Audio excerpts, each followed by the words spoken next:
Hello and welcome to Activating Magic. This is Darla LeDoux. I am here with Saundra Goldman. Hi, Saundra. Hi. So I good. am so delighted we get to dive into all things magic and transformation and, of course, writing. Yes. So Saundra works with writers, truth tellers, visionaries, and prophets, guiding them to go beneath their blocks to heal cultural, family, and ancestral wounds.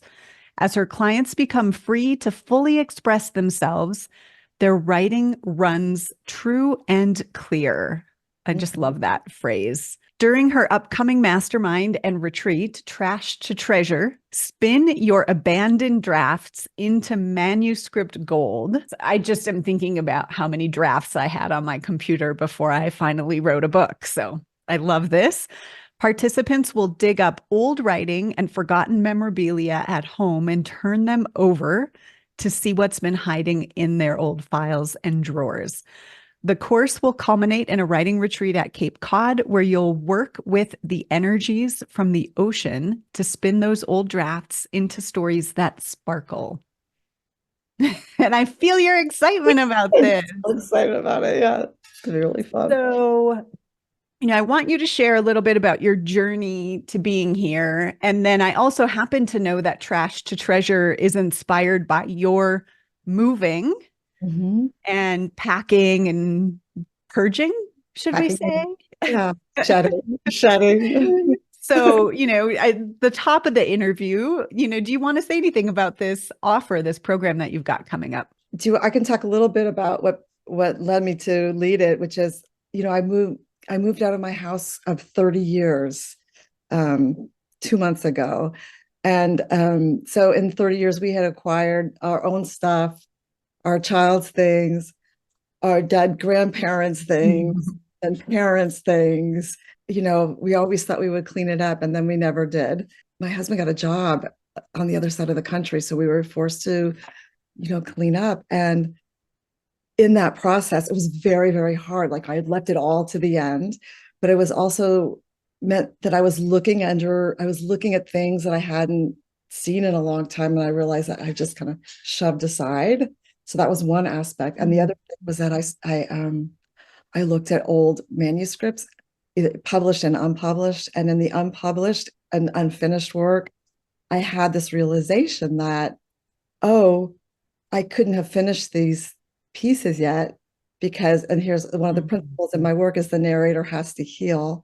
I thought, wow, this will be an amazing program. And I want to share what I've learned. I don't want everyone to have to dig up 30 years of things all at once. It'll be much more manageable, like a little drawer. Your little drawer. That's such a powerful thought. So, looking at the former writing, you could see why you got stuck or why it didn't come to completion. Yeah. And I think within that lies the heart of your work. So, tell us a little bit about what you do and how you came to be so passionate about this. So, boy, I've been in the arts my entire life, like since I was 18 years old, and I studied art history in college. So I love artists and I love writers and I love the creative process and I love knowing about how things are made. And I worked with writers for about 25 years. And I don't know how many years ago, I had finished my first, it was a 10-month program. It was during COVID. I offered a 10-month at-home program. So it was the biggest offer I'd ever made. It was the first time it was a $10,000 program. This is a big thing for me. It went really, really well. I taught them everything I knew about the writing process and everything I knew about reading and to learn how to be a writer and about craft. I also taught them, I would bring them out of blocks, but only temporarily on the surface.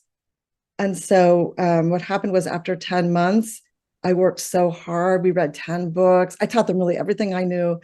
And we came a long way. But what I found in the aftermath was not only was I exhausted, but they kept coming back to what we would call an old energy, like they would be stuck again. And so I became a certified source leader with a very, very specific intent that I was going to learn how to transform people's blocks. and that's happened. And so much more, really so much more since my own transformation, since doing this work myself. I've learned like so much about writing has just been revealed to me that I wasn't aware of before. So for I just did a retreat called Tear Up the Rule Book, which we looked at how the rules were running us, and rules that didn't even apply to us, and then underneath, like where we had given away our authority and how we give away our authority. So there's so more, but that's basically in a nutshell what I do and what I'm passionate about. There's something in this. I taught them everything I knew. And isn't that what we do, right? Let me give you everything I know. And, pointing to my head, people are still receiving everything we know through their own energy field and their own filters. And so I really love that you knew, like, well, I don't want to keep doing this, and I don't want to be this tired, and I don't want to watch people be stuck. And you said so much about writing has been revealed to me.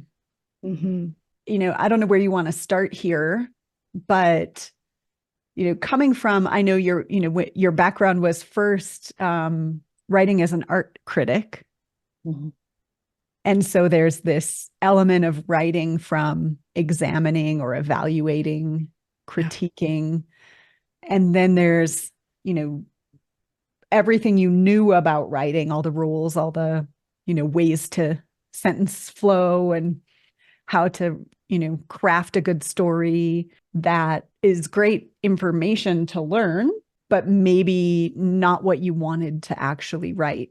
Oh, I want to go back to like teaching like everything I knew. I think this is how a lot of people teach writing and other art forms, is like, this is what worked for me, and then it becomes the formula for what they teach. And for some people that's going to work, or it's going to work a little bit, but it's not going to teach them what works for them. So that was the first thing I learned. And I had learned, because I had done that. Like, I had learned from other people I really respected, I really resonated with. And what would happen would be like, I would apply the things and I would get somewhere, and then I would be like, something doesn't feel right, or I get stuck, or I'd be in a rut with it. So that I wanted to address that. In terms of like what's been revealed to me, it's been an interesting journey the last year, because I'm finding out things about writing that no one taught me and that I didn't make up, and just keep arriving, at my doorstep. I'll just go through them quickly. They've all interesting, like a lot of them have come in the context of either being on retreat with you or being on retreat with my students, or and everything in between. So in between transformational containers, I'm receiving all this information, through my intuition, and often through my notebook. Sometimes when I'm, in class, but in my notebook. So the first thing that came through to me, it came out of a conversation you and I had about my writing process and how my intent had changed over time. And you said, "Wow, that sounds like a program." And I said, "Oh, maybe it's a program." And I made a program. It was called When Your Book Starts Talking. And I thought, okay, talking, conversation. I called it When Your Book Starts Talking, 4 levels of conversation. And like, I opened the Zoom room. I mean, really, I just really opened the Zoom room, and the thought flew in. That came that not the thought, but the real thing came in. That like, oh, this is 4 levels of consciousness. This is about 4 levels of awareness. That's the first thing that came in. And very briefly, they're like, when you have that initial urge, and and it starts like the little phrases are coming in, or little impulses coming in, and it's sort of announcing itself, right?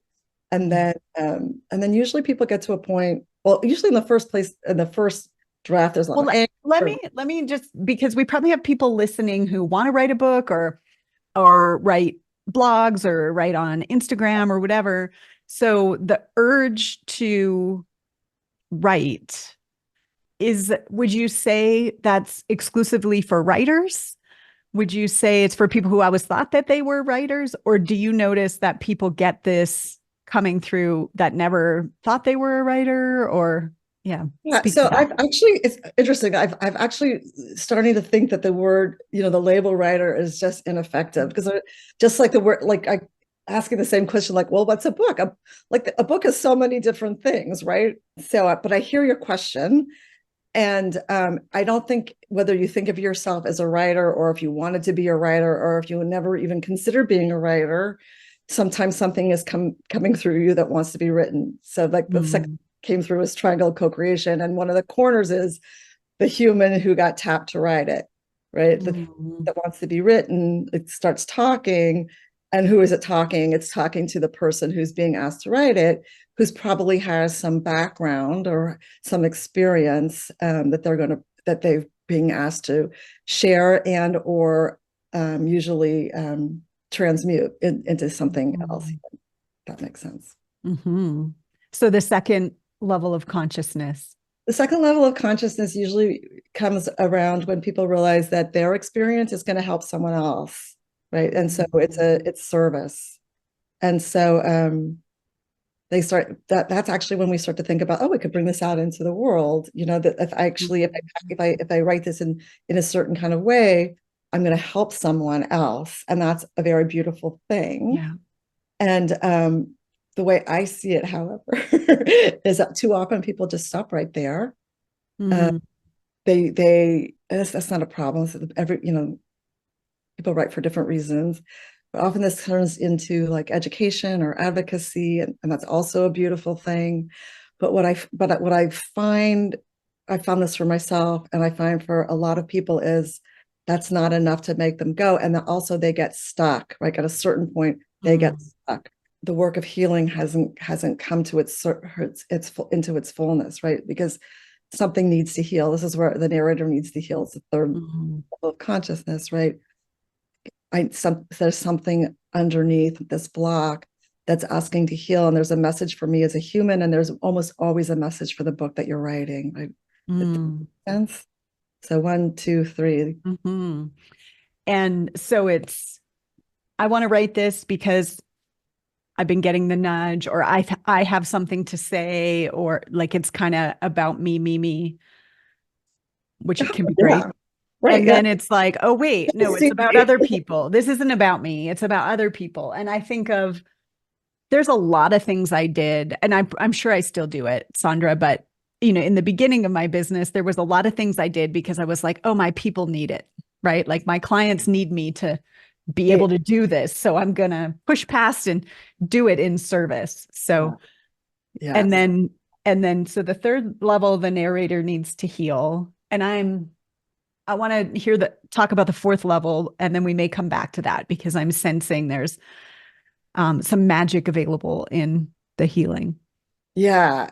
The pushing and service actually came up at my retreat this weekend, because for a lot of people, service, especially for women or female identified people, it equals self-sacrifice, or it's equated with self-sacrifice. And that's another reason it fizzles out. Fizzles out. Yeah. Because, after a while, it's not working for anyone. Okay. Right. Yeah. For me, I think I needed to admit I also wanted to do it. Oh. Just because I wanted to. I wanted to do it. I love that. I didn't have that ability to just want to do something and do it in the beginning. Right. I still get that. I have to say that I offered a master class earlier in the year, and I sort of thought, well, it will be, like a lead into something else. But the truth was, I just really wanted to teach it, and there was no other reason to do it. I wanted to do it. And it was really, really fun and super effective. And love it. Yeah. So what's the fourth level? Fourth level is becoming a clear conduit, right? When the writing starts to run clear and true.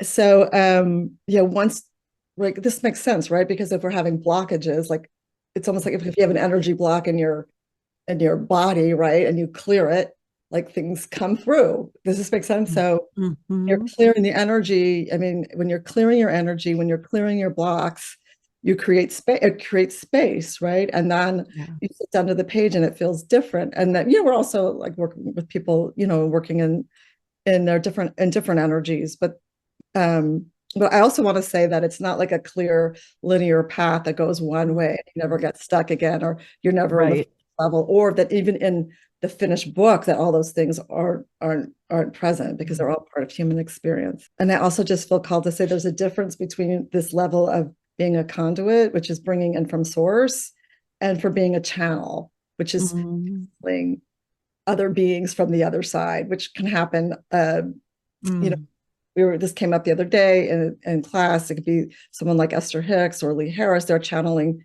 other things from the other side. Novelists often will channel historical figures or imagined characters, right? They're coming into them, and that's very specific. But when we're talking about the fourth level of consciousness, it's being open to source. That's so I love that you distinguish that. I love that so much, the difference between conduit and channel. And if we think about being a conduit and the writing is pure, what, gosh, I'm thinking how to even phrase this. I'm sensing the writing feels different. And if you've moved through level 3, at least around this particular topic, exactly, and you've cleaned up maybe any ancestral wounds or old trauma, and so you're writing from this clear place. You're not trying to heal yourself. You're not trying to save other people with your writing. You're just writing. What's the intention or the energy behind the writing? That's such a good question. That usually, it probably goes back to that first level of consciousness, right? When something is actually trying to come through you. And by the time you get it to the fourth level, you're actually allowing it to come through you. But I feel like you're asking a question about intent, and the intent is to be a clear conduit for source, right? So that, the next thing that came through is a triangle of co-creation, right? Because we're always co-creating with source, and source is showing us, you know, guiding us to the thing that we need to see, right? Yeah. And the intent is to be that vessel. And then, you know, going back to all the craft and all the things that you learned, you know, in the second draft or in your, sometimes it's already in your body, you know, for that then to be of service to whatever that is, right? Bring it into service for the message or, you know, the story that wants to be told. I'm mapping it on for myself, and, you know, thinking about my own journey as an author, because I really identify as an author, you know, and my goal is to identify as an author first and foremost, even though it's, you know, it's hard to give up like coach and trainer and all those things. So I'm thinking I transform through retreats. Every time I host a retreat, I'm called to shift something to be able to show up for the group that has collectively formed, right? And, you know, I talk about that, teach that. And so I've had a lot of transformation that way. And then going to write the stories, I've had various levels of healing I had to do to release something that, you know, someone might read who knows my mother or whatever. But I've done a lot of the healing through retreat. And now I'm sitting here imagining, I wonder what would want to come through writing in the triangle of co-creation. You know, because everything I've written, I developed on retreat and then put it into a book and, you know, a framework and into a book. So I'm just kind of sitting with, So thank you. I don't think you're welcome. And I don't feel like it's any different. It's still coming through you. It's still the same thing. It just came through in your business, right? Yeah. Right. This has actually happened for me with writing about writing.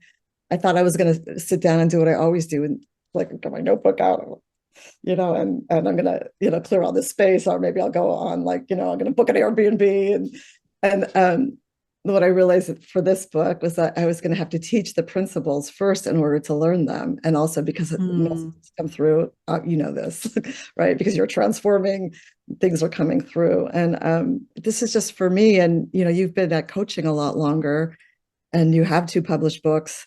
My goal is that everything is integrated, that there's no separation. I don't know if that makes sense. Yeah. It's all the same thing. And I, you know, as we clear and heal and our vibration runs more true to whatever we're here for, right? Not like there's a good, bad, right, or wrong. I imagine that the texture of the writing evolves. And I know I've seen you go back and look at your writing and go, oh, I see who wrote that. Okay, now I'm going to write it from this place. And I guess I'm curious too, Saundra, at what point would you recommend a person decide, okay, this writing is complete? Oh, okay. So I just, I don't know. I'm going to go back to the other thing though. Never. Wait, what did you just say? You just said something about looking at old drafts, right? So, Mhm. so that's really super interesting. Like this, because you're not the same when you look at an old draft, you're not the same person who Right. wrote that. I did this with my memoir. I feel like I'm finally, to the other side. Years ago, gosh, I was in certification, so it was probably about 2 years ago. It might have been longer. I took my two binders and box full of manuscript to the Hill Country Spa or something. I can't remember what it's called. Oh, I feel like although that wasn't like Austin. Anyway, I went away to this beautiful spa in the Hill Country, and I had this giant table. I was overlooking the Hill Country, and there were oak trees outside, and I got up in the morning and I opened the binder and I'm reading one page and I'm reading after the other, and then I'm like, oh my gosh, like the person on these pages is like the person to whom these things happened, and she can't tell the story, right? Right. So, Mm. so people often quote like Einstein, right? Like you can't solve a problem in the same energy that's created it. And it's the same with writing. So often in the early drafts, we're actually in an old energy, even if it's a new energy, right? But we haven't fully healed or transformed to what wants to come through. And if you're working in memoir or you're working in a novel, like a traditional story, we would talk about this traditionally in terms of separating the character in the story and the narrator, right? So, Mm. like for me in my book, I realized like, wow, like I don't even know who that narrator is yet. I know that I'm closer than I was before, but I'm not there yet. There are more things. Mm. I don't know how many more things. But I think we're good. Yeah. How does someone know when it's complete? I Right. yeah, I think it's tricky. I think it's really, really tricky because, like, for example, for me, I'll just talk about my memoir. It was when I really understood that I was asking the wrong question. So my memoir is about Mm. having a child with severe mental illness and what it was like to parent through that. And originally it was like education, like I was saying, Yeah. advocacy, getting the word out. And then at some point, I realized, well, I thought the arc of my story was I was going to be letting go of my child. Like I'm letting go of my child. I'm letting go of my child. Mm. At some point along the way, my father died, which isn't funny, but he died. And in the aftermath of his death, something happened that showed me that I had horrible post-traumatic stress. I had PTSD from losing my father was my adopted father. My birth father died when I was 3, and that I had all this separation anxiety. So, okay, well, there was something that had to clear in order to write this book. But Mm. eventually, what I came to was the question I was asking was not, I was asking, well, how do I let go of my child? First, was Mm. how do I save my child? Also, how do I let go of my child? And then really what I've come to, and it's really active in my life right now, is, first of all, seeing them as a sovereign being and having faith in them. Mm. And then as a mother, as a parent, asking the question, um, who does my child need me to be right now? Mm. And so when is it done is what I feel like it's done when we're clear, when we get, and Mm. that comes over time. Traditionally in literature, right? Okay, so if an essay or a short story, there'd be epiphany, like there'd be an awakening, and that would be, oh, Mhm. there's epiphany. And then in a novel, there'd be a series of epiphanies or a series of awakenings, right? And then there'd be some like tussle at the end, right? With your inner and Right. outer things, right? And your consciousness would go, whoa, I see things clearly now. And now knowing that I have to behave differently. So Mhm. this is why I like traditional storytelling and transformation are the same thing. I don't Yes. answer your question at all. But No, keep going. that's it. That's it. I love you. Well, first of all, I have rented the cabin and I printed out like 2 years of blog posts and put them in a binder. And I was going to use that to write a book. And I ended up going to the local bar and drinking a beer and going to bed. So I have my own version. But you said the person who wrote these pages, this happened to her, which is different than being the narrator. And in order to be the narrator, there's healing involved. And, you talked about losing your dad. And so sometimes I imagine stuff happens in people's lives like that to help them heal. Sometimes maybe it's the process of writing about it that makes them realize they need to heal.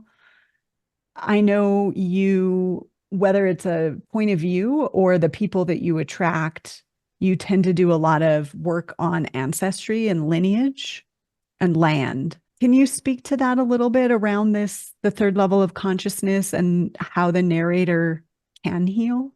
Right. So again, like usually when we get stuck, whether it's in writing or anything else, I mean, people tend to, they call it writer's block and they create a lot of drama around it and it's kind of sexy and like, And we have to struggle in order to be an Yes, artiste. exactly. And it's funny because I was working this weekend with people who've been writing for a long time, and then I posed this to them that actually the writing blocks are just something that's asking to be healed, and that's all we're sources saying like, okay, this is as far as we're going to go, right? And you can go to the next thing, but first we've got to clear this thing, and in clearing this, right, you're going to be able to go on and finish. And as far as ancestral healing is like, often there's something that comes up, as like the thing that's happening up here is usually something that's happened in the family of origin, usually in childhood. Sometimes, right, that's something that's being even passed down, through our ancestors. Sometimes we know what it is, and sometimes we don't even know what it is. Well, how do you clear, your lineage as you heal yourself, right? It's that simple. It's like people think that they have to heal on behalf of their ancestors and they have to call in their ancestors. And then there's all sorts of amazing like work, like there is so much like somatic work and constellations work that people can do, but it's really just simple of I actually had a note on this from a teacher of mine, Rob Organ. He said, everything that's been passed down to you from your ancestors, you can just let it go. Mm, And that once you see the pattern, you can work to let it go. But mm, it's really just this, right? Because it stops right here, right? Once you've healed it for yourself, and I like to use like the example of, my frustration with my own mother and, wishing she were somewhere else, even though I could see she was in so much pain or is in so much pain, right? And you and I worked on this a lot, realizing that if I healed for myself, I could just let her go. I could drop that rope. I could stop fighting with her. I could let her go. I could let my grandmother go. I could let the whole matrilineage go. mm.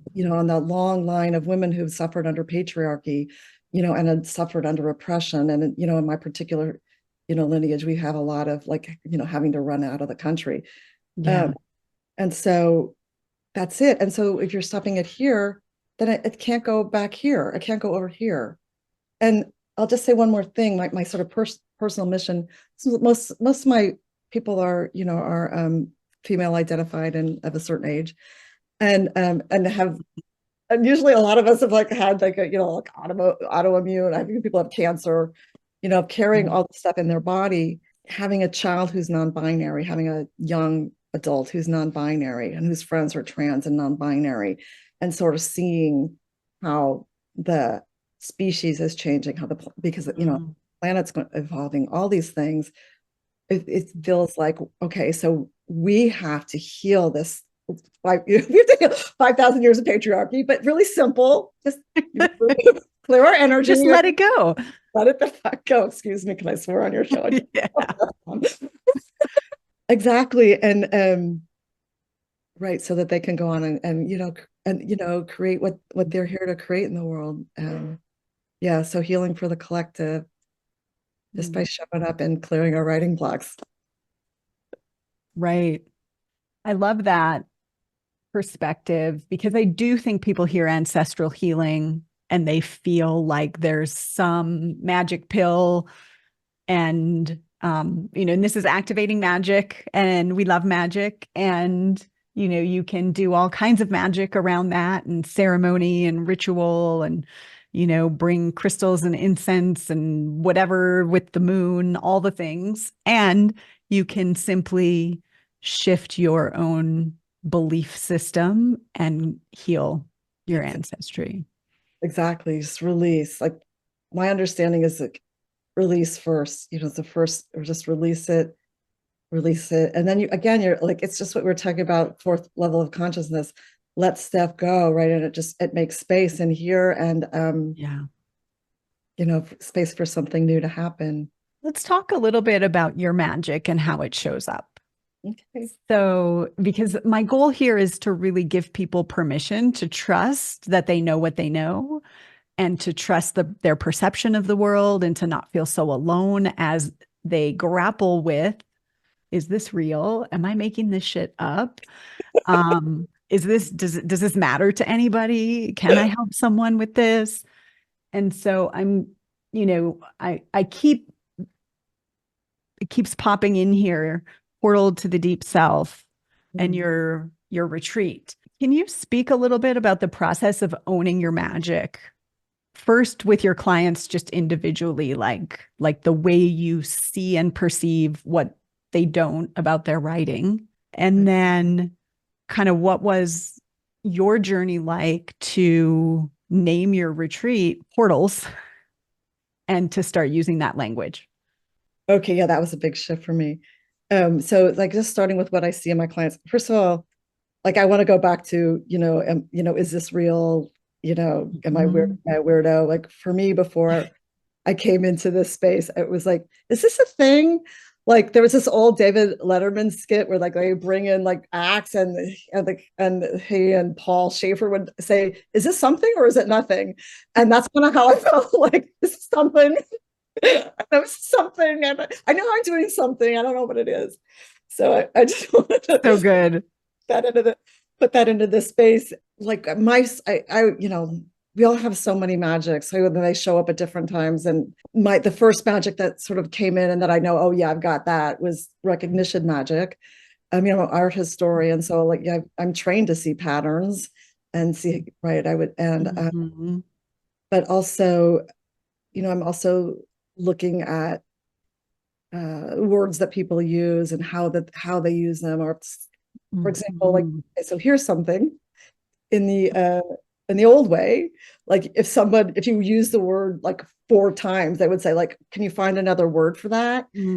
Or like, can you cut that out? And what I've learned is that somebody's using a word a lot, that word might have some meaning for them that they're not even aware of. So that's the way I'll use the recognition magic, or something will just pop for me in what they say. Or sometimes there's a discord between, what they're telling me and then the language that they're using, and I'll be able to learn that. That's really fun for me. And if there's a discord, as you've been practicing this, what does that mean? If there's a discord, is there So for point to example, something? yeah. So I'll usually, when I first start working with people, I'll have them send me some writing. And I was working with this one particular person, and she was like, "Trilla, trilla, trilla, everything is so good. I've got this all covered, blah, blah, blah, blah, blah." And then in parentheses, I noticed I don't even remember what was around, but there was this word legitimate. And I'm like, oh, well, that's interesting. That's a question. I like, let's talk about what this means. Why are you just putting it in here? And what does it mean to you? So that's what I'm talking about when there's a little discord, and then of course, there was questions on legitimacy and lineage and all these things. I've literally had that same experience with a client where it's like, oh, you don't know who your parents are, and like, but they didn't even know they didn't know. Yeah. Or they knew, and they just didn't know like how, or That it mattered. think you've cleared it, or you think you've processed it, or it. Yeah. And then it just shows up. Well, usually like when writing, it shows up in getting stuck. Okay. So beautiful. And Did you ever have any trouble communicating to a client, like, this is what I'm seeing? Because sometimes when we see those things, it's like, ooh, do I say this? Do I not say this? Yeah, Is this something? the question. Is this something? Is this something? Um, I think early on, like even after, when I was first starting to do this work, I would hold back, like I would get a download or I'd get a knowing, and I would be hesitant to point out something to them, like I didn't want to insult them or Yeah. it wasn't right, it was like, and somewhere along the way, I learned that if you're getting a message for someone, if in the container, not just like over coffee with your friends, no one enjoys that. Um, that it's on you to say it, and you can check it out with them. Like I think I've learned that from you. You can check it. How does this land? Is it, how does this flow for you? But in my understanding of what is prophecy, I think I said this at the retreat a few weeks ago, in Arizona, which is, it's basically if you see something, say something. Mm. So if you get something, sometimes, I feel like I'm preaching to the choir telling you this, and I learned it from you, which is like sometimes the message is for you, sometimes it might be for someone else in the room, but when something comes in, to share it. Yeah. Beautiful. So, as you learned more about writing through channeling the information about writing and starting to realize, or sorry, being a conduit for the information about writing, the word portal, right? And I believe, and let me check this out, that you believe that your writers are portals for source. Yeah. And what did it take for you to embrace that for yourself and to trust that someone would want to come to a writing retreat that was a portal? Right. Well, the retreat was offered, where you are in Glenwood.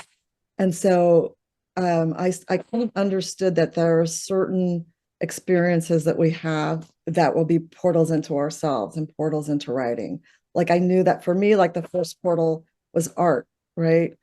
That Mm. that somehow like something from the past was coming through this, like this painting and these pigments, or whatever medium it was, and that it was talking to me, right? And actually, the artist that I wrote my dissertation on did photographs of herself, and she would look directly, like so directly into the camera, that she was so sure that someone else was on the other side for all time, right? And so that's one way art can be a portal. Of course, the land is always a portal if we're aware, right? That if we're deep into that, like you asked about that, like for me, like into the energies of the planet, feeling into like what's happened in the place that we are, because usually we're living like one culture on top of the other. Like just, like in Europe, how you see like the ruins coming up out of the ground, right? Yeah. Well, talk about when you go to physical places, because you sometimes rent Airbnbs in different places or you're drawn to a place Yeah. Okay. that Yeah. does healing with you, Yeah. or something wants to be written in a certain place. And I think, as we think about magic, a lot of people would be worried people would think they're crazy to go pick up and go to this place and Right. be Okay. there for this time Got it. being. Right. Right. So what happens what happens for me is that usually if I'm in a place for a while, and it's usually not the place where like in Austin, it's pretty hard. There are places in Austin where I can feel the energies, but because I'm coming and going and doing grocery shopping and whatever, it can be a lot harder. But for me, what can happen, actually it happened in my own backyard, so I don't know what I'm talking about, is that, well, I can describe this. What happened was our next door neighbors sold their house, and it was razed to the ground. And when we moved in, the original owners still owned the house. It was built in the 40s. And I remember walking by a lot and feeling like this feels like a cemetery, like you could still have a sense of the energy that had been left in the house and that was still active in the ground. And I often feel that, in other places. I think the lake that you're referring to is actually out on the Laguna Gloria land. So there's a museum and sculpture park nearby where I live. And there's a lake that's been filled in. It's a museum now, but it was originally someone's house, and they built it to be like an Italian like villa up on the hill with the lake, and they called it, Laguna Gloria. They made the beautiful lake. It's actually, it's a man-made lake, so there's water that comes in from the Colorado River it's pooled there. And anyway, at some point they did a preservation or I don't remember what you call it, when they like took out the floorboards and they got all the original things and they tried to restore it to what it looked like originally. And I took a tour, and they started talking about how I'm like going to forget what tribe came through. It wasn't the Comanches. It was another tribe that came through. There were remains that they had found that were now covered by the lake, and that, knowing that, I mean, some of it is I know it, and so I can start to feel it, but it was like, I never got that image out of my mind, or now when I go there, I can just feel into this history. And so what does that mean? That means two things for writers. One, it means place is often thought of as a character in the story, right? Stories are set somewhere, and that setting has implications for what happens in the story, but it goes much deeper than that, right? If we start thinking about the planet, right? Instead of, right. And so that's the one thing. And then the other piece is, when a group of writers, or even one writer, but it's really nice when there are a group of writers that go to write in a place and they start to really feel into the place is supporting them, and they're also supporting the place. Like there's this energy that's moving, that's very healing. It's healing for the people who are writing, and it's healing for the planet, and hopefully it's also eventually healing for whoever's going to read the writing. There's a collective thing happen in the group as well. That's a lot of talk. It's just making me feel like so inspired by your gatherings and people writing from consciousness and doing that work together and reaching different audiences with the healing. Beautiful. Like I can see the threads of it just spreading out across the globe. That's the hope. That's the purpose. Yeah. And I just, if anyone's listening who feels like I know my work is deeper than maybe what other people are doing in my field, I'm imagining you felt that. Oh, definitely. Yeah. Yeah. And then it's like, do people want that deep work? Like, can I talk about it? Can I use the word conduit? Does this make any sense to anyone? It's heartening to know that you're doing it, you're trailblazing in that way. And what would you say to other people who are trailblazing? I have to say, it took me a long time. It took me a while. It was like a little bit at a time to come forward and use words like magic, to use intuition, to use portal, right? And but I have to say, the way that it works is when you put it out there, right, you're going to bring in the people who want that work, right? They're the people that you want to work with. I think that's what it took me a long time to get, is if I wanted to work with people who wanted to do that work, then I should probably talk about it, right? Right, like leave the literary language behind, leave everything I know about, like what most people would say about a writing retreat or a writing workshop. Just say what and just use the language that that tells the truth of what I do, so that the right people will come in who are ready to do the work. Yeah. It's like people don't, maybe if you're the leader, right? If it's tapped you on the shoulder, people aren't going to come to you and say, Saundra, could you create a portal for me so I can access, the land and my ancestry and write the book that wants to be written? They don't know to ask that. So yeah, you need to talk about it. And then there'll be a resonance. And to me, it's still amazing because it's still pretty relatively new. For example, like this weekend, I led this retreat. I talked about writing from source. I talked about triangle co-creation. I talked about all those things in my marketing. And when we went around at the beginning and asked why people were there, it's because I had talked about those things and they resonated. Mm. So it was like it was like evidence. Yeah, beautiful. Okay, so if people are resonating with this conversation and they want to get your magic on their writing, you have a special offer for them. I do. I'm offering for anybody who listens to this podcast a 30-minute connection call, free connection call, where we can talk about your project. I can hear about what's on your heart, what that first level of consciousness is calling to you, or if you're in the deeper level and you're stuck, and find out, look at what might be holding you back. That's And beautiful. I know you don't just offer that just anywhere. So I really appreciate your generosity. So they this, can get basically your magic listening about their writing. correct, correct. Yeah. Some Amazing. We'll put that link in the show notes.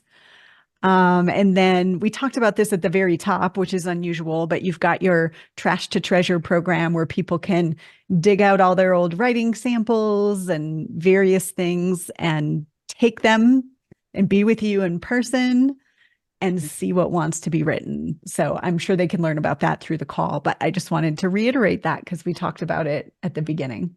Saundra, any parting words for people who are debating whether to trust their magic, to trust their inner knowing? uh, I think I would just say, if the call is there, if the urge is there, it's there for a reason. It's always there for a reason. And it's a beautiful, beautiful journey to find that, like find the reason underneath it, and to be able to bring out the best of your knowing. Mm. So much more fun that way. So much more fun. I love you, Saundra. Thank you so much for being here. Thank you for sharing your work with us. And thanks everyone for tuning in. We'll see you in the next episode.